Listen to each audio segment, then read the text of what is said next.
தெற்கின் குரல் உறவுகளுக்கு வணக்கம். ஒரு சட்டமன்ற உறுப்பினர் தன்னோட வாழ்நாளிலேயே முதல் முறையா தேர்தலை சந்திக்கிறாரு, போட்டியிடுறாரு, வெற்றியும் பெறாரு. அந்த வெற்றி பெற்றதோட சான்றிதழ் கிடைக்கிற அடுத்த நாளே, அதாவது தேர்தல் முடிவுகள் வந்த அடுத்த நாளே தன்னை ஜெயிக்க வச்ச தொகுதிக்கு போறாரு.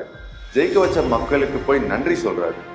அடுத்த நிமிஷமே தன்னோட வேலையை ஸ்டார்ட் பண்றாரு. சேரும் சகதியும் நிறைந்த சாலைகள்ல இறங்கி தன்னோட தொகுதி மக்கள் ஒவ்வொருத்தரோட வீட்டுக்கும் போய் குறைகளை கேட்டு சரி செய்யறாரு.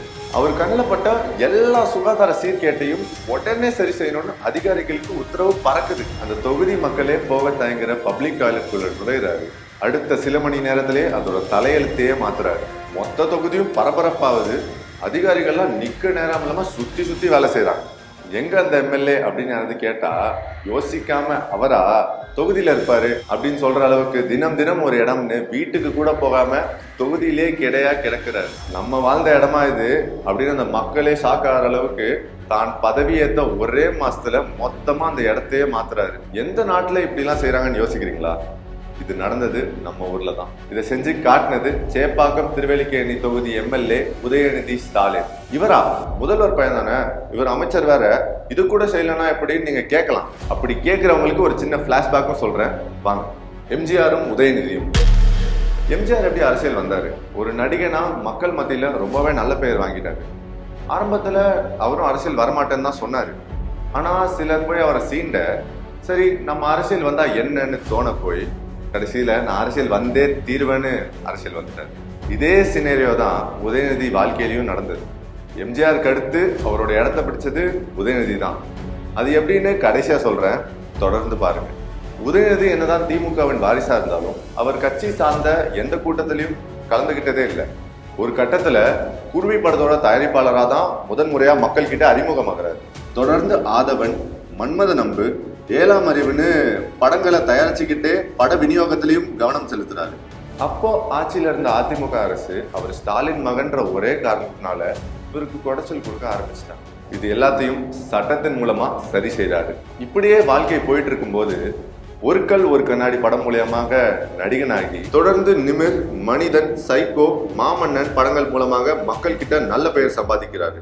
அப்பவும் நான் அரசியலுக்கு வரவே மாட்டேன்னு தான் சொல்லிட்டு இருந்தாரு. தயாரிப்பு, நடிப்பு, விநியோகம்னு 8 வருஷமா தான் சார்ந்த துறையில வித்தகராகிறாரு. இப்படியாப்பட்ட மனுஷன் அரசியலுக்கு வந்ததுக்கு 2 காரணம் இருக்கு.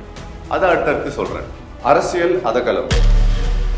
அரசியலுக்கு வரவே மாட்டேன்னு சொன்னவரை காலம் வலுக்கட்டாயமா அரசியல் வட்டத்துக்குள்ள இழுத்துட்டு வந்துச்சு. இது காரணமா அமைஞ்சது 2 விஷயம்தான். அதிமுகவின் செயல்பாடும் கலைஞரின் மறைவும் தான்.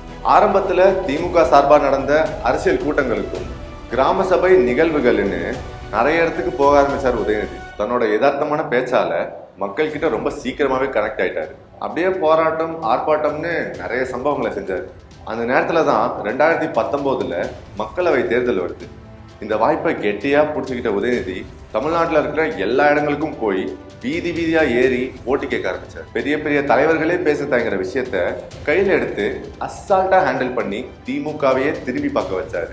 இவர் செய்யறது சரியானு தலைமை யோசிச்சுட்டு இருக்க போது தனக்கு கிடைச்ச வாய்ப்பை ரொம்ப சரியா பயன்படுத்தி தேர்தல் களத்தையே அதகலப்படுத்தி திமுக தலைமையவே சபாஷ் சொல்ல வச்சார். இளைஞர் அணி செயலாளர் உதயநிதி.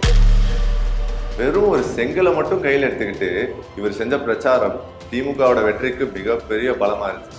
தலைவரோட மகன்றதால தான் இவருக்கு இவ்வளவு வரவேற்புன்னு சொந்த கட்சிக்காரங்களே விமர்சனம் செய்ய ஆரம்பிச்சாங்க. ஆனா இதுக்கு பதில் சொன்ன உதயநிதி தன்னோட உழைப்பால ஒரு நாள் வெற்றி பெறுவேன்னு கர்ஜித்தார். 2019 நடந்த மக்களவை தேர்தலில் திமுக அமோக வெற்றி பெற்றது.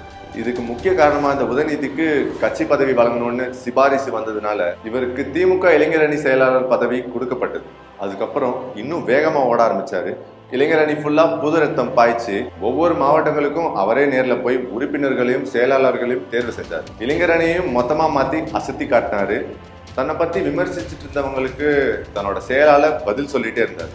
ஒரு கட்டத்துல கட்சிக்காரங்க மூத்த தலைவர்கள்னு எல்லாரையும் வர அரவணைச்சு போக ஆரம்பிச்சாங்க. அரசியலுக்கு வந்து 2 வருஷத்துல மக்கள், கட்சிக்காரங்க, கட்சியிலே இருக்கிற எதிர்ப்பாளர்கள் இவங்க எல்லாரையும் ரொம்ப பக்குவமா ஹேண்டில் பண்ணிட்டு வந்தாங்க. வாரிசு விமர்சனம்.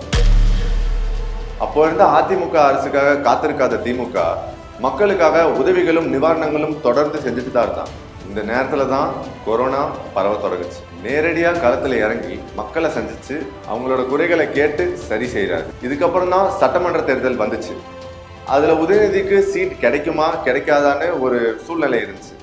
அதுலேயும் ஒரு வழியாக அவருக்கு சீட்டு கொடுத்ததும் அவர் சந்திக்காத விமர்சனங்களே இல்லை. குறிப்பா வாரிசு அரசியல்ன்ற விமர்சனத்துல சிக்கி தவிச்சார்.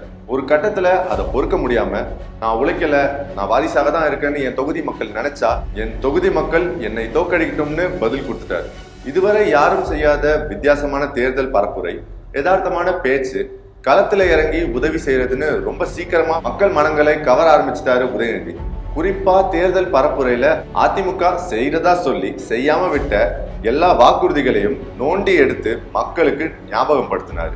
பாஜக செஞ்ச எல்லா பாதிப்புகளையும் விலக்கி சொல்லி வாக்கு கேட்டாரு. இது எல்லாத்துக்கும் பலனா அந்த தேர்தல்ல வெற்றி பெற்று சட்டமன்ற உறுப்பினரும் ஆகிட்டாரு.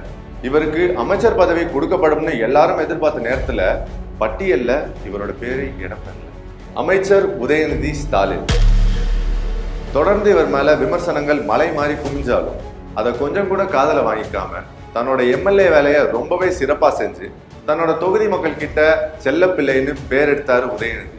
இதுக்கப்புறம் படங்கள்ல நடிப்பதற்கு மொத்தமாக முற்றுப்புள்ளி வச்சுட்டு முழு நேர அரசியல்ல ஈடுபட்டார். கொஞ்ச நாள்லயே அசுர வளர்ச்சி அடைஞ்ச உதயநிதிக்கு பின்னாலேயே அமைச்சர் பதவி கொடுத்து அழகு பார்த்துச்சு கட்சி தலைமை. தனக்கு எந்த பொறுப்பு கொடுத்தாலும் அதுல 6 மட்டும்தான் அடிப்பேன்னு சொல்லி அவருக்கு கொடுக்கப்பட்ட விளையாட்டு துறையிலையும் ஒரு ரவுண்ட் வந்து தொடர்ந்து அதையும் மேம்படுத்தி கொண்டே தான் இருக்கிறாரு. ஆரம்பத்துல நிறைய பேட்டிகள், நிகழ்ச்சிகள், மேடிகள்னு எல்லாத்துலயும் தன் பேச்சு மூலமா கவனம் ஈர்த்துட்டு வந்த இவரு இப்போ பேச்சை குறைச்சிட்டு தன்னோட செயல் மூலமா கவனம் ஈர்க்க தொடங்கி இருக்கிறாரு. துணை முதல்வர் உதயநிதி ஸ்டாலின். திமுகவில் புதுமை வந்துருச்சுன்னு எல்லாரும் பேசுற அளவுக்கு உள்கட்சி விஷயங்கள்ல நிறைய பிரில்லியண்டான ஐடியா கொடுத்து கட்சிக்காரங்களே வாயை பழக்க வச்சிட்டு இருக்காராம் தலைவர். இப்ப உதயநிதிக்கு துணை முதல்வர் பதவி கொடுக்கப்படலாம்னு ஒரு பேச்சு போயிட்டு இருக்கு. ஆனா இவருக்கு தாராளமா துணை முதல்வர் பதவி கொடுக்கலான்னு சொந்த கட்சிக்காரங்களே சொல்ற அளவுக்கு ரொம்ப குறுகிய காலத்துல கடுமையான உழைப்பால உயர்ந்து நிற்கிறாரு உதயநிதி ஸ்டாலின். கடைசியா ஒன்னே மட்டும் சொல்லிக்கிறேன். புரட்சி தலைவர் எம்ஜிஆர் சினிமாவில இருந்து அரசியலுக்கு வந்து அவர் மறைந்த பிறகு இன்னைக்கும் ஒரு அசைக்க முடியாத ஆளுமையா இருக்காரு. இவருக்கு அடுத்து சிவாஜி, ரஜினி, கமல், சரத்குமார், விஜயகாந்த் ஒரு பட்டாளமே சினிமாவில இருந்து அரசியலுக்கு வந்துருச்சு.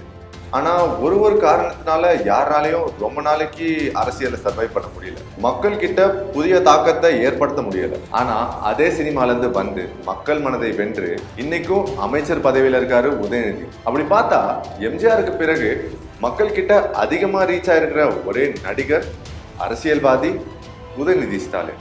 உதயநிதி துணை முதலமைச்சர் பதவிக்கு சரியான ஆளா இல்லையா? உங்க கருத்தை கமெண்ட்ஸ்ல சொல்லுங்க. இதே மாதிரி இன்னொரு வீடியோல உங்களை சந்திக்கிறேன். இத்துடன் உங்களிருந்து விடைபெறுவது உங்கள் கபிலேஷ். ஸ்டாலின் ஐயா கலைஞருடைய பையன், அவர் எப்படி பண்ணாரோ அதோட அவங்க பேரப்புள்ள அதோட ரொம்ப நல்லா பண்ணாரு. கொடுக்கலாம். அவர் நல்ல வேலைலாம் பண்ணுறாரு. வந்த உடனே முதலமைச்சரோட நல்லா பதவிலாம் பாட்டாலாம் கொடுத்துக்கிறாரு. நல்லா கொடுக்கலாம். துணை அமைச்சர் உதயநிதி ஸ்டாலின் கண்டிப்பாக இருக்கலாம். எந்த ஒரு குறையும் வராது. அவர் தகுதியான ஆள் தான் இதுக்கு. அதுக்கெல்லாம் ஒன்றும் பிரச்சனையே கிடையாது. சரியான ஆள் தான் அவர். துணை முதல்வர்ன்றது சரியான ஆள் தான் தேர்ந்தெடுத்திருக்காங்க அவருக்கு.